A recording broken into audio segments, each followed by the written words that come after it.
what's really maybe most messed up about this whole thing is that gender is arbitrary. We have some real, that last activity we did shows that we have some real strong ideas about who does what, right? We know, right? And we like to police people about that. Yeah, we do. But the thing about that is it's all made up. It's all stuff that we decide as a society, we're going to agree that this is masculine and this is feminine, and nobody crosses the lines. It's made up.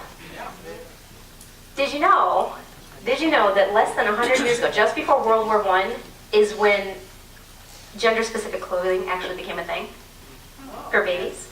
Because right now, right, when you see a pregnant person, what's the first thing people ask? Are you having a boy or a girl, right? Or I like when they ask, what are you having? Because if it were me, I'd say a baby. Right? People will know, this is one of my biggest pet peeves when people ask that question, what are you having? None of your business. Why do you want to know? Because essentially, going back to what you said, all you want to know is what is between my child's legs, and that's none of your business. And if you were asking a baby that wasn't in my womb that question, you would be called something that's not appropriate, right? We would think that. So don't ask about what's in my pants. Don't ask about what's in my baby's pants. Stop asking about it. It's not your business. So, going back to gender being arbitrary. Sorry, that was my little side rant. Yeah. Does anybody know who this is? Yes.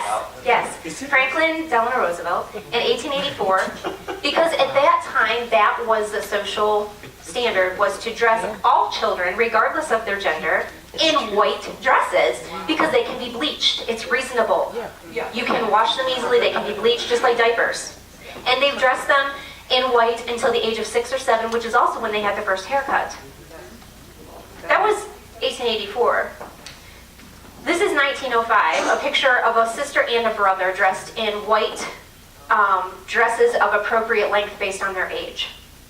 1905. That was just over 100 years ago, right? This is 1920, less than 100 years ago, from a paper doll book. Remember paper dolls? Yeah. Paper dolls. This was baby Bobby. This was a baby boy. Look at the colors that he has there. Yeah. And the collars, the ornate, like lacy collars.